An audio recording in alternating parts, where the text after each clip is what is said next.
Hello everybody, James Royce-Dawson here, and if you're a British person or a Doctor Who fan in general, you've either heard already or you're about to hear that the new Doctor Who has finally been revealed, the 13th Doctor.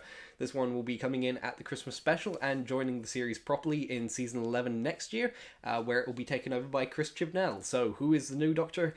It is a woman, Jodie Whittaker. She was a star on Broadchurch, where Chibnall was already showrunner, so she's worked with him before. That's good. I haven't seen Broadchurch myself, so I can't speak much to her acting ability, but the great thing about the Doctor Who is that, they tend to pick actors you haven't really heard of that much, character actors who have either been working a long time or are just generally unknowns, and it really lets them slip into the role, so you can think of them as the Doctor, not, that Hollywood star or that big star from, a movie franchise just playing the Doctor, they get to really inhabit the role. But because she is a woman, because it is Jodie Whittaker and not one of the male picks that people were expecting, a lot of people are angry. So I thought I'd show you a few of the reactions before giving you my own personal hot take, because I find a few of these reactions a little funny. So let's go through them, shall we?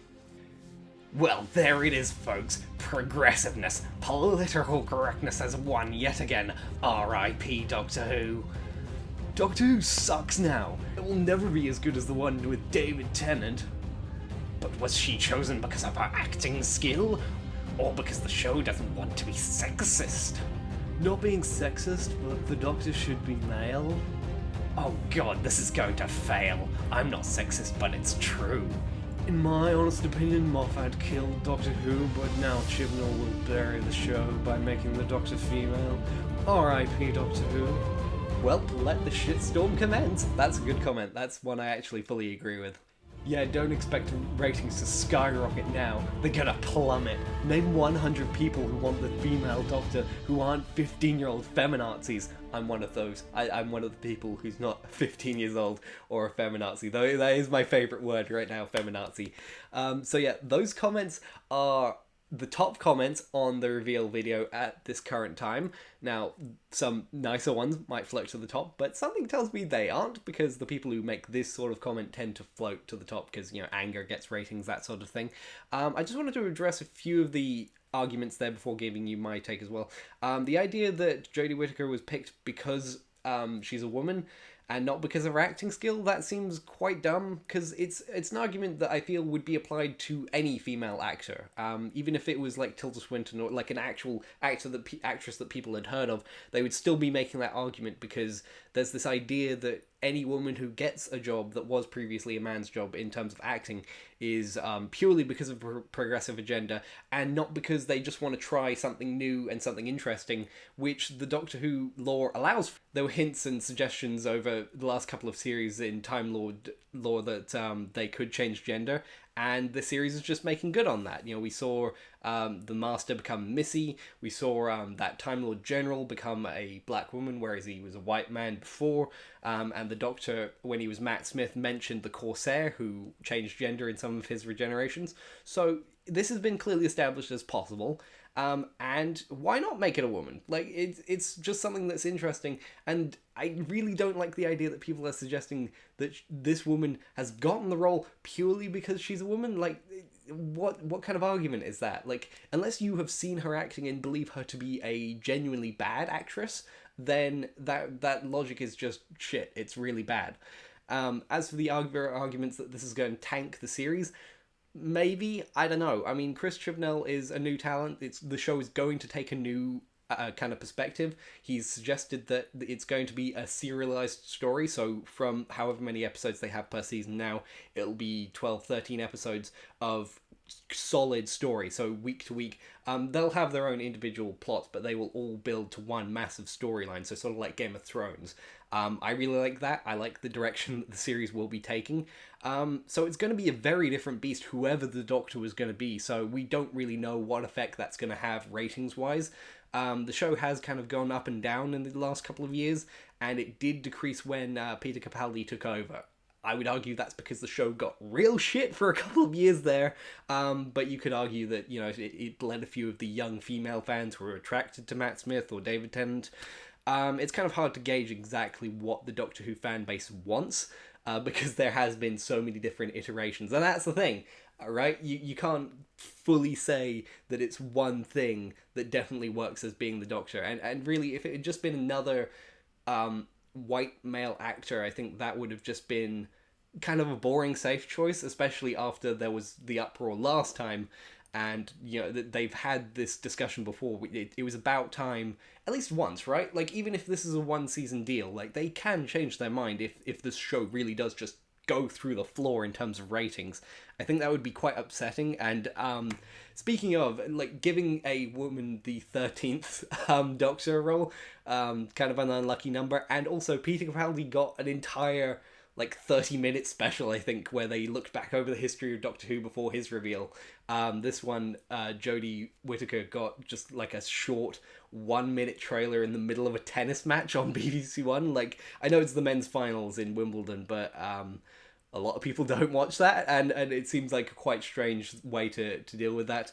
If they were trying to big up this as a political thing, if they were trying to suggest that, oh, look at this, we've got a woman, woo, look at this, it's this big event, and yet they're hiding it away in the middle of a TV show that most people who are Doctor Who fans wouldn't usually watch, kind of strange. I don't think this is a political thing. I think they are just trying something different. They're trying something new. They're trying a new actress. And I think I'm up for it. I'm interested to see what they're doing. Now, I will admit, I was initially quite skeptical of the idea of a female Doctor, but not for the reason that certain people on the internet have for being against it. I was against it initially because the first time that we had all this uproar and suggestion of a female Doctor was obviously the last time that there was going to be a new Doctor, and that was with the 12th Doctor reveal, before Peter Capaldi was revealed. A lot of people said, why not make it a woman? And I was against it then, primarily because Stephen Moffat was still showrunner, and we didn't have a foreseeable end date of him leaving. He was definitely going to be writing the next series, and Stephen Moffat does not have a great track record of writing good ongoing female characters. He did a really good job in the first episode that really got him a load of attention, which was Blink. That had a female protagonist, and she was super interesting, but she was just a one-episode character. In terms of the characters that have stuck around for long series arcs and where they've had to have entire character arcs over multiple seasons, Stephen Moffat seems to really drop the ball on those. The only one of those that I really liked was Amy Pond, and that was because she had an interesting character dynamic between her and Rory and the Doctor. It was a great TARDIS team that time, but in terms of Clara Oswald and River Song, both of those characters were theoretically bisexual, psychopathic, instantly capable at everything they did. They were both in love with the Doctor. Their entire backstories were about the Doctor. Like, Clara Oswald's entire destiny was to save the Doctor throughout his life. River Song's entire destiny, the reason she was created, supposedly, was to kill the Doctor, and that yet she falls in love with him because he's the most important, most intelligent man in the universe. You've touched so many lives, saved so many people. Did you think when your time came, you'd really have to do more than just ask? You've decided that the universe is better off without you, but the universe doesn't agree. I can't let you die without knowing you are loved by so many and so much, and by no one more than me. And that was something I just didn't like. Like, Stephen Moffat seems to have sort of the same problem that Joss Whedon sometimes has, which is that when he writes strong female characters, he ends up writing sort of Mary Sue type characters who are just ultra capable and completely unrelatable. They're always quipping, always murdering, always getting away with everything and able to jump around time all on their own, and they never have a flaw, or if they do have a flaw, it's because they're just too damn impressive. And I didn't like the idea that Stephen Moffat would be the person to write a female version of the Doctor for the first time that was going to happen. Now, to be fair, he was writing those problems into the male Doctor, so it didn't end up being much difference. But in terms of if we are going to go the political route of saying this is a big moment, then the idea of Stephen Moffat running that, of being the first person to write a female Doctor all the way through a season, that idea seemed quite bad to me. There was also the slight issue that obviously transgender politics, LGBT politics is quite the thing right now, and that might come up. That is something that could be discussed in terms of the Doctor transitioning into being a woman, because the Doctor has always been a male-coded character. He's never really displayed any dysphoria. We don't really know how gender works in terms of Time Lords. I know they've had throwaway lines about it, but it's not really been dealt in detail. They seem to have, at least on the surface, the very similar perspective to gender that we do. So the idea of the Doctor, imagine as a cisgender person just suddenly appearing in the body of the opposite gender. It seems like that would affect someone, like that would change their character, or they would have to adapt to it. It's something that would at least be a storyline in itself. It would have to be mentioned. And I wasn't sure that Stephen Moffat was capable of having the tact and the ability to deal with that sort of thorny issue in a really great way. Now, I don't know if Chris Chibnell is capable either, but at least he's an unknown. At least we don't know if he'll be good or not. I hope he is. I hope that they actually deal with it in a clever way, and it's interesting, and maybe they do touch on transgender stuff, or maybe they just completely ignore it and say that gender doesn't matter to Time Lords at all. Either way, I want to see them do it, at least once.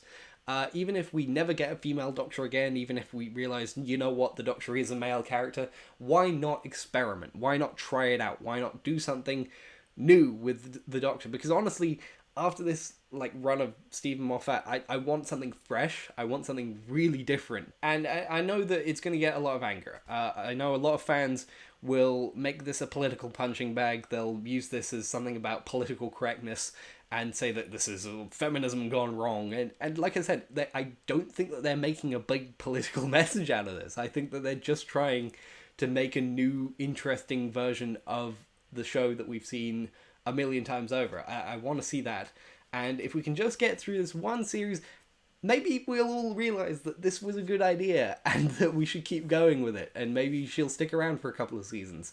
I will also admit that, though, that I can understand if people have objections to it in that they wanted Peter Capaldi to stick on. I would like him to get more good episodes written for him.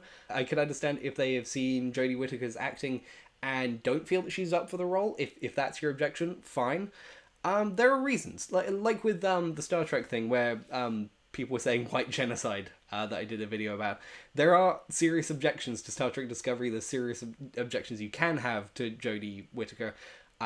I don't have them, but if you do, that's fine. But if you're going on it saying that just she's a woman and therefore can't be the Doctor, fact, you're being closed-minded. You're not allowing for an option of the Doctor that could be very interesting. So let's just put down our swords for a little bit, put down the pitchforks, and wait for the Christmas special. She might not even be in it that much. The director who's making the Christmas special didn't even know, apparently, until this reveal. So maybe she'll just be coming in next year, so we'll have to wait an entire year with all this vitriol. That would suck. But, let's wait till she's got a full episode or a full season under her belt to really judge this, and then we can go back to this argument, I guess, and the internet can just keep being the internet, because that's what we've got to deal with. Thanks for listening to this little rant. This is James Royce-Dawson signing off.